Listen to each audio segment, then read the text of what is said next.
Perwisyo ang iniwan ng Bagyong Ada sa ilang lugar sa Albay. Kasabay pa yan ang patuloy na pag-aalboroto ng Bulkang Mayon. Live mula sa Legazpi City, nasa frontline ng balitang yan, si Mon Gualvez. Mon, kumusta na ang sitwasyon dyan ngayon? Cheryl, bagamat umaliwalas na ang lagay ng panahon dito sa malaking bahagi ng Albay matapos ng manalasang Bagyong Ada, buong maghapon namang natakpan ng ulap itong nag-aalboroto pa ring Bulkang Mayon. Sa gitna nito, may panibagong pinangangambahan ng ilang Albayanon na baka may kaugnayan daw sa Mayon. Malinaw pa ang tubig sa Balabagon River sa Manito, Albay nang puntahan namin kaninang umaga. Pero ilang sandali lang, biglang naging grayish-white o halos puti na ang kulay nito. Nangyari lang yan mula na mag-alboroto ang Bulkang Mayon nitong nakaraang linggo. Tinunto ng mga taga-barangay ang pinagmulan yan at nadiskubre nila ang tila bukal ng tubig na kumukulo pa. Dumadaloy dito ang malagatas na kulay ng tubig. Madalas doon nangyayari ang pagbabago sa kulay ng 2 hanggang 3 beses kada araw. Kaya ang ilang residenteng naninirahan malapit sa ilog, hindi maiwasang mabahala sa kanilang kaligtasan. Natatakot ho.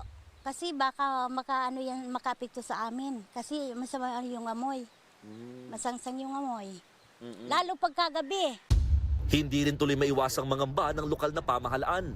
Ngayon pa lang nangyari ito na umagos ang puti na tubig sa ilog. Pinahinto ko yung mga tao doon na maglaba, mag-ugas kasi para ma-ensure ang safety ng mga tao. Pinasuri na rin ito sa mga eksperto. Pagdating sa temperatura ng tubig, testingin natin, no? Hindi naman siya mainit. Actually, normal na temperatura pa rin ng isang ilog na malamig. Pero, ang pinaka nakakabahala lang dito ay yung amoy ng sulfur dioxide o asupre sa lugar na tumatagal daw ng halos 1 oras itong pagbabago ng kulay ng kanilang ilog. Sa kabila ng pangamba ng mga Albayanon, nilino ng FIVOX na hindi ito konektado sa Bulkang Mayon. Yung area na yan is known geothermal field. May vulkan, yung Pukdol Hills is volcanic po yan, pero hindi na active yan. Wala naman pong risk na may sasabog dyan, puputok dyan, dahil patay na po yung yung vulkan dyan. Bukod sa ilog, dagdag problema rin ang nasirang bamboo footbridge sa bayan matapos manalasang Bagyong Ada.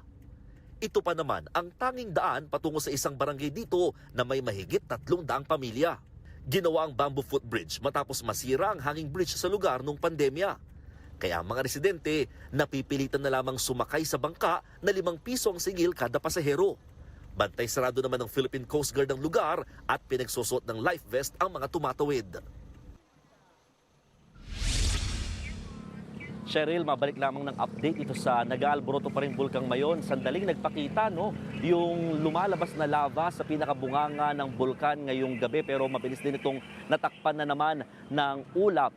At sa pinakahuling report naman ng Environmental Management Bureau ng Bicol Region, lumalabas na malinis pa rin at good pa rin ang quality ng air pagdating naman sa mga nailabas na mga ash o abo mula dito nga sa nag-aalborotong bulkan. At pinatututukan naman ngayon ni Albay Governor Noel Rosal, maalis lahat ng mga residente na naninirahan sa permanent danger zone para nga hindi na magiging problema sa karamihan kapag ganitong nag-aalborotong bulkan at nakataas sa alert level 3 ang naturang Mayon. Cheryl. Maraming salamat, Mon Gualvez. Mga kapatid, Cheryl Cosing po. Maging maalam at may pakialam sa mga napapanahong issue at headlines. Mag-follow at mag-subscribe na sa social media pages ng News 5.